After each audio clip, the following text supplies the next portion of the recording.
What's the most influential city in hip-hop? Before you answer, wait, Netflix has a new series that's about to throw gasoline on the debate. Rapture dives into the lives of 9 influential rap artists at the peak of their careers. It's like Chef's Table for hip-hop, and it puts a spotlight on the genre's most influential artists and the cities that shaped them. Here are just a few legends and their hometowns featured in Netflix's Rapture.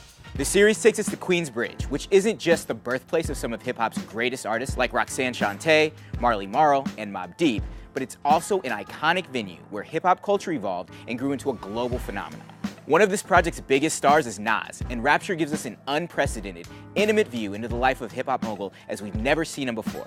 Like when Nas's brother Jungle tells us the story of how he saved him from a particularly emotional and intriguing predicament. I was gonna supply these dudes, and my fucking brother called me. I took the drugs like, fuck it, I'm gonna just meet him. He just want me to run around the city. He books a flight. We going to Atlanta. We jump right in that car. We are on our way to an airport. I got a shitload of stuff in my pockets. So now I'm looking out the window like, I have to drop this shit. Nas went from the rough streets of Queensbridge to mega stardom, but he never forgets his roots, and in Rapture, we get a first-hand look at how Nas uses his powerful position in hip-hop to launch the career of next-generation talent and Queensbridge native, Dave East. I see similarities with me and Dave because he comes from the curb, you know, and he's like, I think he's the next biggest rap artist in the world. Rapture takes us through Queens before landing on another mecca of hip-hop, the ATL. Atlanta gave us Killer Mike, Ludacris, Outkast, Young Jeezy, Gucci Mane, and 2 Chainz to name just a few, but Rapture focuses its lens on T.I., and Rapture gives us an unflinching look into how he evolved into the artist and activist that he is today. In fact, watching T.I. express how he feels about his activism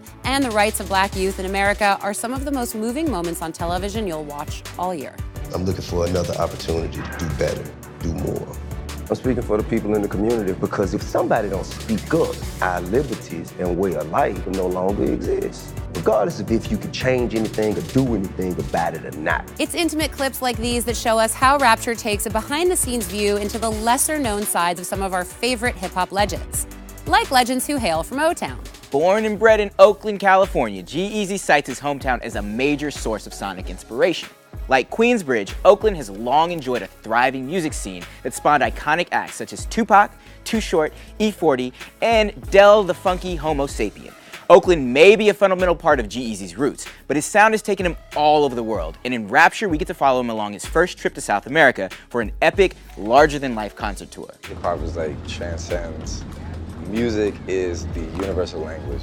But G-Eazy never stops, working around the clock to bring his music to his fans all over the world, and the pace is grueling and breakneck. Whether it's massive stadium shows, intensely fast-paced fan meet and greets, or hour after hour recording in the studio, Rapture lets us ride shotgun for one of rap's biggest influencers and stars.